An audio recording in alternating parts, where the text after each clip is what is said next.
মনে হয় সরকার দিচ্ছে না, সরকারি ডিফল্ট। তারা আদালত অবমাননা করছে। তারা আইনি শাসনে বিশ্বাস করলে তারা কিন্তু এটা করতো না।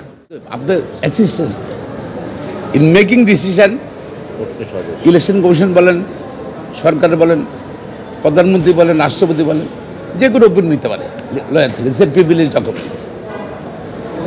সিদ্ধান্ত কিন্তু নির্বাচন কমিশনের। এই তো বললাম তো, প্রথম হলো যে নির্বাচন গভর্নমেন্টের দায়িত্ব ছিল, আইনগত দায়িত্ব, সাংবিধানিক দায়িত্ব, তাকে শপথ দেওয়া।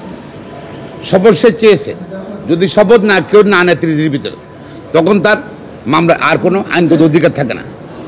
কিন্তু ইশাক সাহেব তিনি শপথ দেওয়ার জন্য চিঠি লিখেছে, লিখিত রিসিভ আছে, আপনারা জানেন, লিগাল নোটিশ দিয়েছি আমরা। তারপর একদম সর্বশেষ 26 তারিখ সকালবেলা ফার্দার রিমাইন্ডার নোটিশ, তাগিদ নোটিশ দিয়েছি। যেহেতু সুতরাং তার পর্যবেক্ষণ রয়ে গেল। আমি একটা মামলার কথা বলি, অনেক আগে করছিলাম। চিটাগাংয়ের একটা, চট্টগ্রামের একটা পৌরসভার মেয়র, সে নির্বাচিত হয়েছে, হওয়ার 15 দিন পরে তাকে অ্যারেস্ট করে ফেলছে। অ্যারেস্ট করে তারপর 30 দিন পাস হয়ে গেছে, 35 বা 40 দিন বলে যে যেহেতু আপনি নির্বাচন 30 দিনের শপথ নেন নেই, সুতরাং আপনি এটা আপনার এই নির্বাচনটা নালায়ন ভয় হয়ে গেছে, নতুন নির্বাচন যাচ্ছিল। তখন আমরা হাইকোর্টে আসছি, হাইকোর্ট অর্ডার দিল নো, সে তো তাকে আটকে রাখছেন, আপনারা শপথ নেওয়ার সুযোগ দেন নেই সরকার, সুতরাং তার জন্য এটা কার্যকর হবে না, তার শপথ দিতে হবে নির্দেশ দিয়েছে।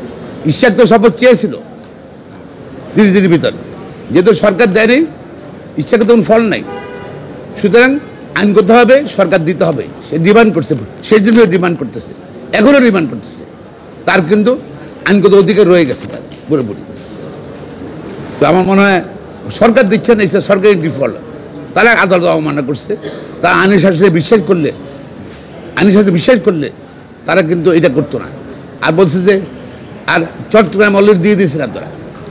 একই সরকার, এই তন্ত্র সরকারের সময় চট্টগ্রামে সেখানে ডক্টর সাদাতকে আপনারা শপথ দিয়েছেন। এমনকি 2-3 সপ্তাহ আগে তাকে প্রতিমন্ত্রী পদমর্যাদা দিয়েছেন। আপনি কেন ডিসক্রিমিনেট করবেন? আপনি একই সরকার, ভিন্ন সরকারের এক কথা ছিল। একই সরকার, একজনকে দিবেন, আরেকজন দিবেন না। This is the mandate of the constitution, clear violation of the constitution.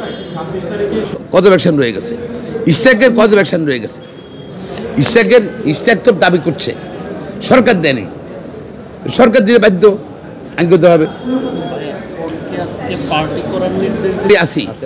আসি তাদের অ্যাপিয়ার হওয়ার জন্য নির্দেশ দিচ্ছে। তারা আমি চিঠিটা পড়ার পরে তখন বললো যে তাদের বক্তব্য আমরা শুনতে চাই, যেহেতু তারা স্বাধীন একটা ইন্ডিপেন্ডেন্ট বডি, ইলেকশন কমিশন, তাদের কাছেই সব কিছু মেন পাওয়ার তাদের কাছে, to decide appeal, to make appeal or not. EC party আছে, জি।